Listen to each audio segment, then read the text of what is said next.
Fets dels Apòstols, capítol 1, versets del 12 al 26.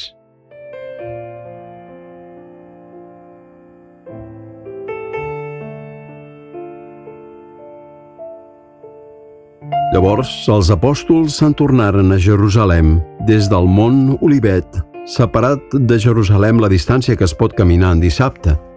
Quan hi van entrar, van pujar a la sala de dalt, de la casa on s'albergaven Pere i Joan, Jaume i Andreu, Felip i Tomàs, Bartomeu i Mateu, Jaume, el d'Alfeu, Simó, el zelota, i Judes, el fill de Jaume. Tots aquests es dedicaven assíduament en unitat d'esperit a la pregària, juntament amb algunes dones, i amb Maria, la mare de Jesús, i els germans d'ell. Un d'aquells dies, Pere s'alçà enmig dels germans.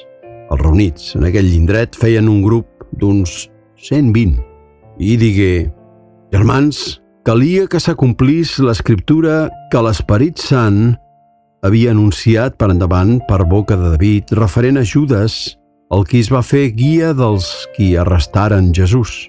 Era un de la nostra colla i havia tingut part en aquest servei nostre.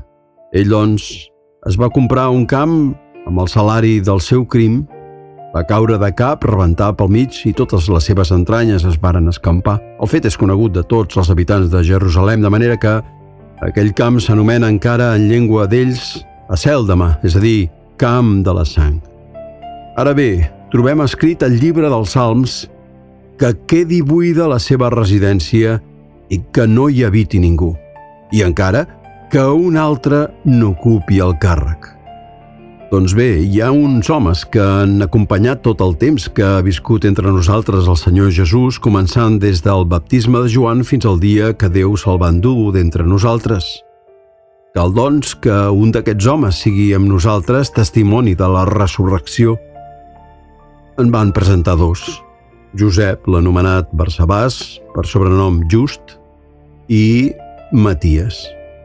I tot pregant varen dir: «Tu, Senyor, que coneixes tothom per dintre, fes-nos saber quin d'aquests dos has escollit per ocupar en aquest servei que és l'apostolat, el lloc del qual desertà Judes per anar-se'n allà on li corresponia».